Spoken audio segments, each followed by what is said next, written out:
35 வருடங்கள் தரத்திற்காக தேசிய விருது. பொன்மணி பெட் கிரைண்டர், இன்னோவேட்டிவ் குவாலிட்டி. நம்முடைய திரு டிவி சோமு அவர்களும் இணைந்திருக்கிறார். விஜயோடைய அதிமுக விமர்சனம் பற்றிய முரண்பாடுகளை திரு எடப்பாடி பழனிசாமி சுட்டி காட்டுறார். நீங்க எப்படி ஊழல் சக்தின்னு சொல்ல முடியும்? செல்வி ஜெயலலிதாவை ரோல் மாடல்னு சொல்லிட்டீங்க, பக்கத்தில் யாரை வச்சிட்டு இருக்கிறீங்க? என் மேல எந்த ஊழல் குற்றச்சாட்டும் நிரூபணமாகல. ஸோ முரண்பட்டதாக இருக்கிறது விஜயோட நிலைப்பாடு. அவர் முதல்ல பொது வெளியில வரணும் அப்படின்னு விஜய் மீதான கேள்விகளை கேட்கும்போது முன்ன ஒரு எவேசுவா இருக்கக்கூடியவர் இன்னைக்கு தீவிரமா தாக்குறாரு. அதை பத்தி உங்க பார்வை என்ன? பிளஸ் இந்த வாக்குறுதிகள் பற்றிய ஹைலைட்ஸா நீங்க கருதுவது என்ன திரு சோமு? அதாவது விஜய் விஷயம் அப்படின்னு பாத்தீங்கன்னா அதுல நிறைய முரண்பாடுகள் இருக்கிறத பல்வேறு கட்சியினர் தொடர்ந்து சொல்லிக்கிட்டே இருக்கிறாங்க. அரசியல் விமர்சகர்கள் முதற்கொண்டு சொல்லிட்டு தான் இருக்கிறாங்க. இவர் இந்த ஊழல் அப்படிங்கிற ஒரு விஷயத்தை பற்றி பேசுவதற்கு விஜய்க்கு தகுதி இருக்கிறதா அப்படிங்கிறது ஒரு முக்கியமான ஒரு கேள்வி. ஏன்னா அவருடைய திரைப்படங்களுக்கு 120 ரூபாய் டிக்கெட் அப்படின்னாலே அந்த 2000 3000 விற்கக்கூடிய ஒரு சூழல் இருக்கு. கருப்பு பணம், அதை ஒட்டி கணக்கு காட்டலன்னு சொல்லி வருமான வரித்துறை சோதனை, அது சம்பந்தமான வழக்குகள் இப்படி போயிட்டு இருக்கிற இதுல இவரு ஊழல்னு சொல்றது அது எந்த கட்சி மீதாக இருந்தாலும் சரி அதை சொல்வதற்கான தகுதி அவருக்கு இருக்குது. அல்ல ஒருவேளை கற்பனையாக வைத்துக் கொண்டாலும் 100க்கு 100 இவர் ஆட்சிக்கிற வாய்ப்பு இல்லை. ஏதோ ஒரு விசித்திரமான கற்பனைன்னு வைத்து இவர் வந்தால் கூட இவர் எப்படி இருப்பாரு? இவர் அரசியலுக்கு வர்றதுக்கு முன்னாடியே திரைத்துறையில ஊழல் புரிந்த ஒரு நபராக இருக்கும். ஊழல் புரிந்த நபர்னு எப்படி சொல்லிட முடியும்? மேபி ஹி லுக்ட் அவே. அந்த விஷயங்களை கேட்காம இருக்கலாம், இல்ல அதை பத்தி குரல் கொடுக்காம இருக்கலாம். ஊழலுக்கு எப்படி அவரை காரணமாக்கிட முடியும்? அவர் எப்படி ஊழல்வாதின்னு நீங்க எப்படி சொல்லுவீங்க? நிச்சயமா சொல்லலாம். என்னன்னா தமிழ் திரையுலகத்துல, பொதுவா திரையுலகத்துல, குறிப்பா தமிழ் திரையுலகத்துல ஒரு பெரிய நடிகர்கள் சொல்லக்கூடிய நடிகர்கள் எல்லாமே அவங்களுடைய சொந்த படம் மாதிரி தான். ஏன்னா அவங்க தான் இந்த தயாரிப்பாளரை தீர்மானிப்பாங்க. நடிகை, இயக்குனர் எல்லாமே அவங்க தான். அதனாலதான் அந்த படத்தை வாங்கின விநியோகத்திற்கு ஒரு நட்டம் அப்படின்னா அந்த தயாரிப்பாளர்கிட்ட போக மாட்டாங்க, நடிகர்கிட்ட போவாங்க. ஆக அந்த பண விஷயம் எல்லாமே நடிகர் தான். இல்ல, தயாரிப்பாளரை விட அதிக லாபம் நடிகருக்கு.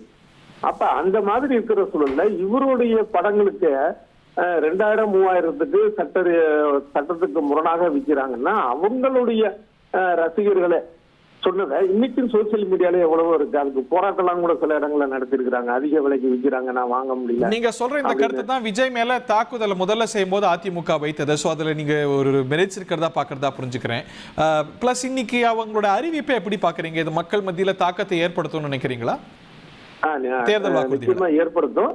இந்த விஜய் மீதான இந்த டிக்கெட் விஷயத்தை நான் ஆரம்பத்திலிருந்து சொல்லிட்டு இருக்கேன். இப்ப அதிமுகவும் சொல்ல ஆரம்பிச்சிருக்கிறது மகிழ்ச்சி தான், நல்ல விஷயம் தான். ஒண்ணு. இன்னொன்னு, இன்னைக்கு இவர் அதிமுக பொதுச் செயலாளர் எடப்பாடி பழனிசாமி சொல்லியிருக்கிற அறிவிப்புகள் ரொம்ப கவனத்தை ஈர்க்கிற அளவுக்கு இருக்கு. இந்த முதியோர் ஓய்வூதியம் 2000 உயர்த்துறது, அதே மாதிரி இந்த முதிர்கண்ணி, விதவை, 3ஆம் பாலினத்தவர், கணவனால் கைவிடப்பட்டவர்களுக்கான ஓய்வூதியம் உயர்த்திருக்கிறது. அப்படி அதாவது அந்த உயர்த்துவதாக சொன்ன அந்த அறிவிப்பு, தேர்தல் வாக்குறுதி ரொம்ப ஒரு சிறப்பான ஒன்று. அதே மாதிரி இந்த கல்வி கடன் தள்ளுபடி சொல்லியிருக்கிறதும் ஒரு சரியான ஒரு விஷயம். ஏன்னா ஏற்கனவே 2021 திமுக சொல்லி அதை சரிவர செய்யல. என்னன்னா அவங்க திடீர்னு எல்லாருக்கும் கல்வி கடன் ரத்து அப்படின்னாங்க. அப்புறம் சமீபத்துல போன இந்த பிப்ரவரி மாதம் தான் என்ன பண்ணிட்டாங்கன்னா இவங்க பட்டியலின மாணவர்களுக்கு மட்டும் அப்படிங்கிற மாதிரி அதுக்குள்ள ஒரு பிரிவை கொண்டு வந்தாங்க. இந்த விஷயத்துல இந்த மாதிரி ஒரு இடஒதுக்கீடு சம்பந்தமான ஒரு விஷயத்த இப்படி பாக்குறது சரியில்லை. இடஒதுக்கீடு ஏற்கிறேன், அது அவசியம். ஆனாலும் எல்லாருக்கும் சொல்லிட்டு இந்த மாதிரி பண்ணது தவிர இவங்க எல்லாருக்கும் சொல்லி இருக்கிற ஒரு விஷயத்த கண்டிப்பா அது மக்கள் மத்தியில ஒரு இந்த வாக்குறுதிகளுக்கு ஒரு யூனிக் ஃபேக்டர் இருக்காது, கிளிக் ஆகுதுன்னு நினைக்கிறீங்களா? ஏன்னா கடந்த முறை திமுக நிறைய வாக்குறுதிகளை இலவசங்களை அறிவிக்கும் போது அதிமுகவும் கிட்டத்தட்ட சமன்படுத்தி அதே போன்ற அறிவிப்புகளை வெளியிட்டது.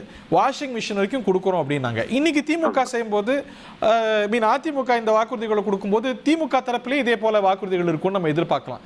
இது ஒரு சமன்பாடு அடைஞ்சிடுறதா நீங்க பார்க்கல? எப்படி ஒரு காஸ்ட் ஃபேக்டர் நம்ம சொல்றோமோ, நீங்க 2 கட்சிகளும் அங்கே எதை பிரதான சமூகமோ உங்களுக்கு கொடுப்பாங்க. சோ அது போல இந்த இலவசங்களும் கூட 2 சக்திகளாலும் கொடுக்கப்பட்டு அறிவிக்கப்பட்டு இது சமன்பாடு அடைஞ்சிருந்தா பார்க்க முடியுமா? இல்ல ஒன்னு இன்னத்தோட முக்கியத்துவத்தோடு பார்க்கப்படும் நினைக்கிறீங்களா? இதுக்கு எந்த ஒரு கட்சியுமே சொன்னதை முழுக்க செஞ்சிருவாங்கிற நினைப்புலாம் மக்களுக்கு இல்ல. அதே நேரத்துல இந்த ரெண்டு பேர் தரப்புன்னு வச்சுக்கோங்க. இப்ப தமிழ்நாட்டை பொறுத்த அளவுல திமுக அதிமுக கூட்டணி தான் வெற்றி வாய்ப்புள்ள கூட்டணி, மற்றது கிடையாது. அதனால அதை ஒதுக்கணும். இந்த 2 பேருடைய வாக்குறுதிகள்ல அவங்க சொல்லக்கூடிய விஷயங்கள்ல ஒருத்தரை விட இன்னொருத்தர் வந்து கூடுதலான ஒரு சலுகையோ இல்ல வந்து ஒரு சலுகைன்னு சொல்ல முடியாது, ஒரு உரிமையான ஒரு விஷயத்த செய்யறாங்க அப்படின்னா அந்த கூடுதலாக சொன்னவங்களுடைய வாக்கு எடுபடும். அது நிறைவேறுது இல்ல, அது எந்த அளவுக்கு பண்ணுவாங்கங்கிறது அடுத்தது. அப்படி நிறைவேற்றலைன்னா நிச்சயம் விமர்சனம் வருங்கிறது உண்மை. அதே நேரத்துல யார அதிகமான ஒரு விஷயத்த உரிமையை சொல்றாங்க, உரிமை தொகைங்கிற மாதிரி ஒரு வார்த்தை வச்சுக்கீங்களேன், இருந்தாலும் அது நிச்சயம் எடுபடும். அந்த வகை தவிர கடந்த 2021 வெற்றி பெற்றது திமுக. அந்த திமுக சொல்லி செய்யாத விஷயத்த இவங்க சொல்றப்ப இவங்க மேல ஒரு கூடுதல் நம்பிக்கை வரும் அதிமுக மேல. உதாரணமா இந்த கேஸுக்கான 100 ரூபாய் மானியம் சொல்லித்தாரல, இவங்க வந்து வருடத்துக்கு 3 கேஸ் சொல்லிருக்காங்க. கல்வி கடன் வந்து எல்லாருக்கும் சொல்லிட்டு கடைசியில பட்டியலினத்திற்கு மட்டும் பண்ணாங்க திமுக அரசு, இவங்க எல்லாருக்கும் சொல்றாங்க. இந்த மாதிரியான விஷயங்கள் வந்து அதிமுகவுக்கான ஒரு சாதகமான ஒரு சூழலை ஏற்படுத்தும். அதே போல பாத்தீங்கன்னா இந்த சிறுபான்மை மகளிர் சுய உதவி குழுக்கு செய்யக்கூடிய ஒரு விஷயம் என்னன்னா, இப்ப பாஜக கூட்டணியில இருக்கு, அது ஒரு இந்துத்துவ கட்சி, அதனால வந்து சிறுபான்மையினருக்கு ஒரு வந்து எதிர்மறையாக இருக்கும் அப்படிங்கிற ஒரு விஷயத்தை அந்த விமர்சனத்தை இப்படி அறிவிச்சாலும் கூட பிஜேபியோட வச்சுக்கிட்டு அவங்களால சிறுபான்மை வாக்குகள் அறுவடை செய்ய முடியும்னு நினைக்கிறீங்களா? இல்ல, அது தேர்தல் தான் சொல்லணும் ஒண்ணு.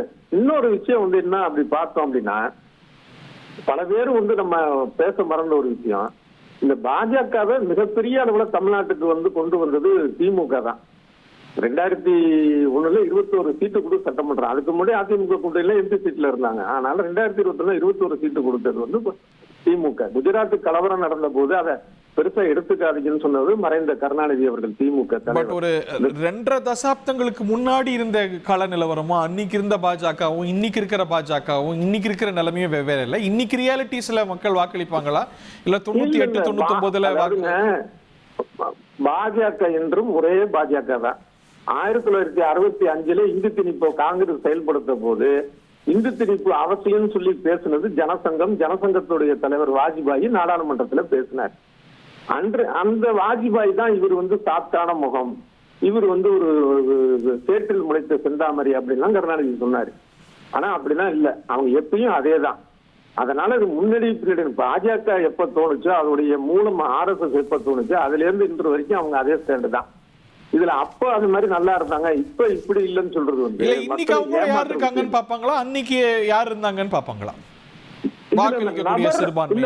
பாஜகவை பொறுத்த அளவுல அதே போல இன்னும் ஒரு கட்சி சொன்னா இதுக்கு நேர் எதிர்மாக இருக்கக்கூடிய கம்யூனிஸ்ட் கட்சிகளை பொறுத்த அளவுல நபர்கள் முக்கியம் இல்ல, அவர்களுடைய கொள்கை செயல் திட்டம் தான். அது வந்து பாஜகவிலையும் மாறல, கம்யூனிஸ்டுகளும் மாறல.